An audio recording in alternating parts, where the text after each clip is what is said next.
जय हिंद। दोस्तों, सफलता की कहानी सीरीज में आज मैं जिनसे मिलवाने जा रहा हूं वो कुसुम है, जिन्होंने नेट जीआरएफ के साथ साथ झारखंड में इन्होंने जो पीजीटी हिंदी में भी शानदार सफलता पाई है। तो सबसे पहले कुसुम, आपको बहुत बहुत बधाई। और इस इंटरव्यू की शुरुआत जो है हम अब्दुल कलाम, जो हमारे राष्ट्रपति रहे हैं, उनके कोटेशन से शुरू करना चाहूंगा। वो कहा करते थे कि सूरज की तरह चमकना चाहते हो तो सूरज की तरह जलना सीखो। बिल्कुल। तो कुसुम, आपने यह सफलता किस तरह पाई? सर, सबसे पहले सर मेरा आपका सादर प्रणाम और धन्यवाद सर। धन्यवाद। सर, सफलता सर मैं बता नहीं सकती हूँ सर कि मेरा पढ़ाई का बैकग्राउंड कैसा था। मैं मैट्रिक का एग्ज़ाम देकर सर इंटर, ग्रेजुएशन सर घर से ही पढ़ाई की हूँ, कभी क्लास नहीं गई और डायरेक्ट मैं एमए गई। 2 साल सर मुझे एमए समझने में बीत गया सर कि होता क्या है हिंदी। और समझते-समझते सर सामने नेट का एग्ज़ाम पता चला कि नेट का एग्ज़ाम होता है सर। तो मैं पहले से भी सर थोड़ा बहुत और लोग के टीचर थे, प्रमोद सर, अजीत सर के थ्रू थोड़ी बहुत तैयारी करती थी कि चलो नेट हो जाएगा, उसके बाद हम लोग पीएचडी के लाइन में जाएँगे। और सर जब नेट होने के बाद सर फिर एमए करने के बाद तुरंत सर मैं बीएड में एडमिशन कर ली। बीएड होने के बाद सर शादी हुई, बेबी हुआ सर। थोड़ा मैं पढ़ाई से सर थोड़ा अलग हो गई थी। मतलब सर करती थी पढ़ाई, लेकिन किस तरीके से करना है सर वो नहीं समझ पाती थी। और खुद जब बच्चा हुआ सर करीब 6 मंथ का था सर, और फ्रेंड के थ्रू मुसरत और नगमा लोग के थ्रू पता चला कि आपके क्लास के विषय में सर आपसे जुड़ी। शुरू में सर पेमेंट बहुत ज़्यादा लगा, इसलिए मैं सबको यही कहना चाहूँगी कि पेमेंट को लेकर कोई परेशान ना हो, क्योंकि अगर कहीं पैसा कुछ ज़्यादा इन्वेस्ट करते हैं सर तो उससे कुछ ज़्यादा मिलता भी है सर। ये चीज़ के लिए लोग कन्फर्म रहें, क्योंकि मैं खुद परेशान थी कि इतना पेमेंट कैसे दूँ, लेकिन आप उसके लिए तैयार थे कि आप मत देना, बाद में देना, अगर आप एक्टिव हो, इंटरेस्ट हो तो आप जुड़ो। और सर मैं आपसे जुड़ी, आपसे सर मुझे पता चला जब आपके ग्रुप में मैं जुड़ी तो मैं सोचती थी सर मैं बहुत तेज़ हूँ, बहुत अच्छा पढ़ाई करती हूँ, लेकिन आपके जुड़ने के बाद सर मुझे पता चला कि मैं कुछ भी नहीं हूँ सर, शून्य हूँ। थोड़ी बहुत जानकारी थी, आपसे जुड़ने के बाद मैं हर एक चीज़, हिंदी साहित्य का इतिहास क्या होता है सर, वो मैं समझी। और सबसे ज़्यादा सर भक्ति काल, वो मेरे लिए सर बहुत मतलब जाल लगता था सर, ज्ञानश्री, रामाश्री कुछ भेद ही नहीं कर पाती थी। तो सर आपसे जुड़ने के बाद मेरा संघर्ष शुरू हुआ और मेरे बच्चे के साथ मेरा संघर्ष शुरू हुआ सर। आज मेरा बच्चा सर 4 साल 2 महीने का है, उसी के साथ मैं संघर्ष शुरू की, उसी बीच मेरा नेट हुआ सर, जेआरएफ हुआ और आज आप लोगों की दुआ से सर मैं पीजीटी में कार्यरत हूँ और बहुत ही खुशी लगता है सर कि बहुत बहुत धन्यवाद खुशी। कुसुम जी, मैं भी बहुत खुश हूँ और खास करके उन बच्चों को देखता हूँ जो कंटिन्यू लगातार बड़े स्कूल में या कॉलेज में कंटिन्यू नहीं पढ़ाई किया है, उनको लगता है कि मैं कुछ नहीं कर पाऊंगी या कर पाऊंगी। उसके लिए आप एक मिसाल की तरह है, एक संबल की तरह है। एक एक सवाल और भी है, प्रायः खास करके मैं उन लेडीज को बार बार, हमारे पास अधिकतर लेडीज क्लास लेती है, उनको मैं देखता हूँ कि वो प्रायः कहती है कि बच्चे हैं तो फिर मैं बच्चों के साथ कैसे मैनेज करूं, पढ़ाई नहीं कर पाती हूँ, अच्छे स्कोर भी नहीं कर पाती हूँ, बहुत स्ट्रेस में रहती है। उनको आप क्या कहना चाहेंगे? सर मैं उन महिलाओं को यही कहूँगी कि सर जहाँ चाह है वहाँ राह है। अगर आप चाह लोगे सर तो बच्चे क्या, तमाम मुश्किल आपके सामने आएगी सर, लेकिन वो मुश्किल आपको छोटा लगेगी, क्योंकि जब मेरा बच्चा था सर, मम्मी पापा सब बोलते थे कि बेटा पहले बच्चा को संभाल लो उसके बाद पढ़ना, लेकिन मेरे लिए सर ये सही नहीं, हम जानते थे सर कि एक बार अगर मेरा पढ़ाई से मेरा लिक हट जाएगा तो शायद मुझे बनाना मुश्किल हो जाएगा। मैं सर बच्चा मेरा बहुत ही नटखट है सर, बहुत ही बदमाश भी है, बहुत परेशान करता था सर, लेकिन फिर भी जितना ज़्यादा वो मुझे परेशान करता था सर उसके उतना ही ज़्यादा मेरे अंदर एक जोश आती थी सर कि नहीं, तुम जितना परेशान करोगे बेटा मैं उतना ही जोश के साथ पढ़ूंगी। मैं इसलिए उन महिलाओं को कहूंगी कि परेशानी को समझेंगे कि सर परेशानी है तभी वो परेशानी लगेगी, उनको आप लगेगा कि नहीं मुझे जाना किस जगह पे वो देखोगे सर, तो यहाँ शुरुआत से लेके अंतिम का जो सर जो रास्ता है वो कठिन है, तो वो चीज़ आपको नहीं फ़ील होगा कि वो कठिन है, क्योंकि मुझे अपना सपना देखना है कि मुझे वहाँ पहुँचना है और उस जगह पे पहुँचने के लिए मुझे कोई भी कठिन मुश्किल हो, कुछ भी आसान हो या कठिन हो, उसके लिए मेरे लिए कोई मायने नहीं रखता है सर। मैं हर एक कठिनाई को पार करती हूँ, मैं अपना सफलता प्राप्त की हूँ सर। बहुत बहुत धन्यवाद कुसुम। एक सवाल और है, प्राय मैं पूछते ही रहता हूँ कि कोचिंग ज्वाइन करने से पहले और बाद आपने किस तरह का बदलाव देखा, और इस बदलाव के बारे में आप अदर बच्चे जो आज भी भटक रहे हैं उनको क्या कहना चाहेंगे? सर मैं यही कहूँगी सर, बदलाव तो मेरे में बहुत आया है सर। मैं खुद कूप का मेढक बनी हुई थी सर, कि मुझे लगता था कि मैं वहाँ जिस जगह पे हूँ मैं सबसे तेज हूँ। लेकिन आपसे जुड़ी सर, आपसे जुड़ने के बाद हर एक दिक्कत जो आती थी पढ़ाई में कि क्या होता है क्या नहीं, सारा क्लियर आप किए सर। और आपसे जुड़ने के बाद यही कहूँगी सर कि एक हिंदी सब्जेक्ट रखे हो तो हिंदी साहित्य का जो पकड़ होता है सर, वो आप बना दोगे। चाहे जिस हाँ सर, लेकिन उसके लिए आपको भी, आपके साथ साथ हम लोगों को भी मेहनत उतना ही तन मन से करना होगा तभी। बिल्कुल बिल्कुल। एक सवाल प्राय और भी मैं देखता हूँ जो अधिकतर महिलाओं में या बच्चों में होता है कि वो उनमें पेशेंस कम होता है, बहुत स्ट्रेस में रहता है, बहुत टेंशन में रहता है। अगर एक बार रिजल्ट रुक जाए तो वो मतलब क्विट करने को सोचने लगता है या लगती है। आप उनके बारे में क्या कहना चाहोगे?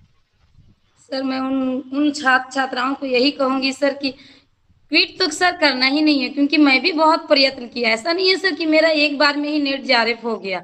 मैंने 3 बार 4 बार सर नेट, 3 बार नेट हुआ सर, 2 बार नेट हुआ है। उससे पहले सर मैं 3 बार बैठी एग्जाम में, बहुत बार बैठी, तब जाके मेरा नेट हुआ। 2 बार नेट हुआ, तीसरी बार सर मेरा जेआरएफ हुआ। लेकिन मैं कभी हारी नहीं सर। थोड़ा मायूसी हो जाती है सर जब रिजल्ट नहीं होता है, थोड़ा मायूसी छा जाती हूँ। लेकिन मैं यही कहूंगी कि अगर जब आप मायूस हो, अगर अगल बगल आपके सामने कोई इमोशनल आपको कर रहे हैं मतलब मोटिवेट, तो बहुत अच्छी बात है सर। और नहीं कर रहे हैं तो आप मोटिवेशनल वीडियो देखिए सर, उससे भी आप मोटिवेट होंगे। इसलिए क्विट करना सर सबसे बड़ी गलती है, क्योंकि सर निरंतर प्रयास से ही सर सफलता हाथ आती है। इसलिए कभी बिल्कुल नहीं सर, मैं यही कहूंगी सर, जो भी छात्र छात्राएं बिल्कुल नहीं हतोत्साहित हो सर। जब मेरी जैसी छात्र सफल हो सकती है तो हर कोई हो सकता है सर, मैं यही सबसे यही कहूंगी। बिल्कुल बिल्कुल। अच्छा, अपने क्लास का कोडिंग का किस प्रकार योगदान होता है, खासकर संपूर्ण साहित्य? बहुत सारे बच्चे पूछते भी हैं कि सर आप शुरू में तो कोडिंग करवा दोगे फेमस, और बाद में आप नहीं करवाओगे जैसे अदर वाले करते हैं। तो कोडिंग का किस प्रकार योगदान होता है? और इसी में एक सवाल और है, क्या यहाँ पर संपूर्ण साहित्य का कोडिंग होता है? जी सर, बिल्कुल। सर कोडिंग तो खैर सर वो तो कोडिंग मास्टर ही हैं सर आप, तभी थैंक आज यू। छात्र सफल हो रहे हैं सर। रही बात, मैं यही कहूँगी कि सिर्फ़ एक कोई काल या पाठ को लेकर कोडिंग नहीं होती है सर। आप पूरे हिंदी साहित्य के इतिहास को पूरा कोडिंग के साथ पढ़ाते हैं सर। और जिस तरीके से कोडिंग करवाते हैं सर, होता क्या है सर, रटने से लोग समय पर भूल जाते हैं। लेकिन कोडिंग के थ्रू, कहानी के थ्रू, नाटक के थ्रू आप इस तरीके से अट्रैक्टिव तरीके से सर बताते हैं कि वो छवि दिमाग में बैठ जाता है सर। और वो सबसे सबसे रामबाण इलाज है सर हिंदी साहित्य के इतिहास के लिए। बिल्कुल बिल्कुल। आप उन मतलब छात्र और छात्राओं को क्या कहना चाहेंगे आपकी जो अभी भी गांव में हैं, देहात में हैं, उनको लगता है कि बड़े रिजल्ट जो है सिर्फ शहर में रहने वाले ले सकते हैं? तो आपका उनके प्रति क्या अप्रोच है? सर मैं यही कहूँगी सर कि ऐसी बात नहीं है सर। हाँ, होता है सर, गाँव के लोग सर आस-पास के संकुचित विचार के रहते हैं सर, जिस कारण उसका प्रभाव हम लोगों पे पड़ जाता है कि हाँ, हम लोग नहीं कर सकते। लेकिन नहीं, मैं यही कहूँगी सर, मेरा जब 6 मंथ का बच्चा था, मैं सोचती थी सर कि अब मेरा पढ़ाई क्या होगा, मुझे तो सिर्फ़ बच्चा ही सँभालना है और पता नहीं क्या लाइफ़ में होगा। लेकिन सर मैं घर में रह कर सर बच्चे सँभालते हुए आपके क्लास को जॉइन की सर। और सर आपकी क्लास को मैं कभी सही समय पे नहीं कर पाती थी, क्योंकि मैं बच्चे के साथ अकेले रहती थी घर पे। लेकिन सर मैं रात को 11 बजे 12 बजे जग-जग कर सर रिकॉर्डिंग जो आप भेजते थे, वो सबसे उसके लिए बहुत सर दिल से तहे दिल से सर धन्यवाद। उसको मैं बाद में देखती थी सर, और मैं अपना तैयारी फुलफिल करती थी। इसलिए मैं यही कहूँगी, गाँव में है उस वो कोई चिंता ना करे, ऑनलाइन क्लास सबसे बेस्ट क्लास है आपका। आपसे जुड़े बिल्कुल फ़ील नहीं होता है सर कि ऑनलाइन क्लास होता है। लगता है सर जैसे ऑफलाइन आप सामने रहते हो और आप क्लास में ऐसे बोलते भी हैं सर डायरेक्ट नाम लेकर कि हाँ तुम पढ़ाई नहीं करती हो, तुमको मैं देख रही हूँ 1 मंथ से 2 मंथ से, डांटते भी हैं सर। तो वो सब लगता है सर कि सर आपको मैं सामने से देख रही हूँ, थोड़ा डर बना रहता है सर। इसलिए बिल्कुल भी फील नहीं मुझे हुआ सर कि मैं ऑफलाइन और ऑनलाइन क्लास कर रही हूँ। इसलिए उन महिलाओं को यही कहूंगी कि आप जुड़े और तैयारी अपना बरकरार रखें सर। और डर बहुत ज़रूरी होता है। मैं तो एक-एक बच्चों पर ध्यान रखता हूँ, हर दिन ध्यान रखता हूँ। आप नए छात्रों को क्या कहना चाहेंगे? ख़ास करके जो आज भी अच्छे कोचिंग की तलाश में, चाहे टीजीटी हो, पीजीटी हो, नवोदय, केवीएस हो या असिस्टेंट प्रोफ़ेसर हो, तलाश में भटक रहे हैं, उनको आप क्या कहना चाहेंगे? सर मैं उन छात्र छात्राओं को यही कहूंगी सर कि देखिए सर होता क्या है ना सर, कोचिंग तो बहुत है सर और बिल्कुल, टीचर्स भी बहुत मिलेंगे सर, लेकिन आप जैसा क्लास मुझे नहीं लगता है सर कि मिलेगा, क्योंकि सर मैं खुद अपने में फील की हूँ सर। मैं किस किस लेवल से आई थी सर कि मुझे फील नहीं, मतलब जब मैं आपसे एडमिशन की थी सर तो हस्बैंड बोले तुमको इच्छा है तुम करेगी, तो हम बोले सर कि इच्छा तो है लेकिन मैं ये नहीं कह सकती हूँ सर इनको कि मैं एकदम सक्सेसफुल हो जाऊं। शायद आपका पैसा मैं बहा भी दूँ, मैं ये भी हस्बैंड को बोली थी।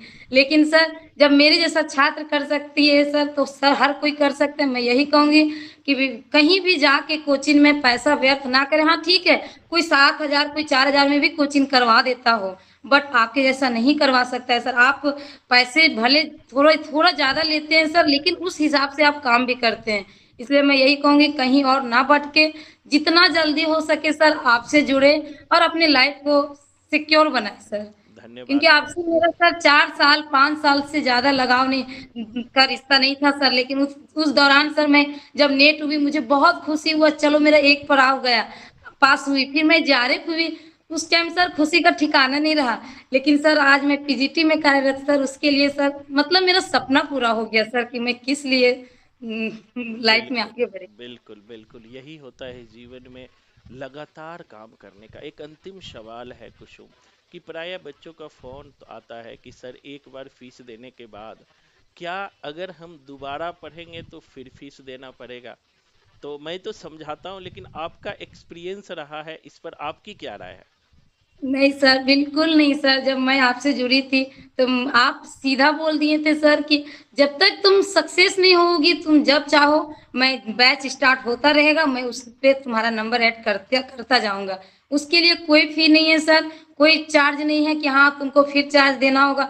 बिल्कुल भी नहीं है सर, ये निस्वार्थ आपका सर प्रयास है सर। ये इसके लिए सर सैल्यूट करती हूँ, क्योंकि हर कोई सर 6 महीना का बैच चलाता है सर, जहाँ हार्डली 1 साल का। लेकिन सर आपके तरफ से सर शायद ही कोई ऐसा टीचर होगा जो बोल दिए लाइफ टाइम तुम टीचर मतलब क्लास कर सकती हो। हाँ, जब तुम्हारा इच्छा हो तुम सफल हो जाओगी, फिर तो तुम खुद ही ना करोगी। लेकिन सर आपके तरफ से कोई पाबंदी नहीं है सर। मैं उन छात्रों को यही कहूंगी कि सर जो बोल रहे हैं वो करते हैं, इसीलिए अमल करते हैं, इसलिए उनकी बातों को इग्नोर ना करें, उनकी बातों को समझे और प्रयास करें कि जितना जल्द से जल्द लोग जुड़े।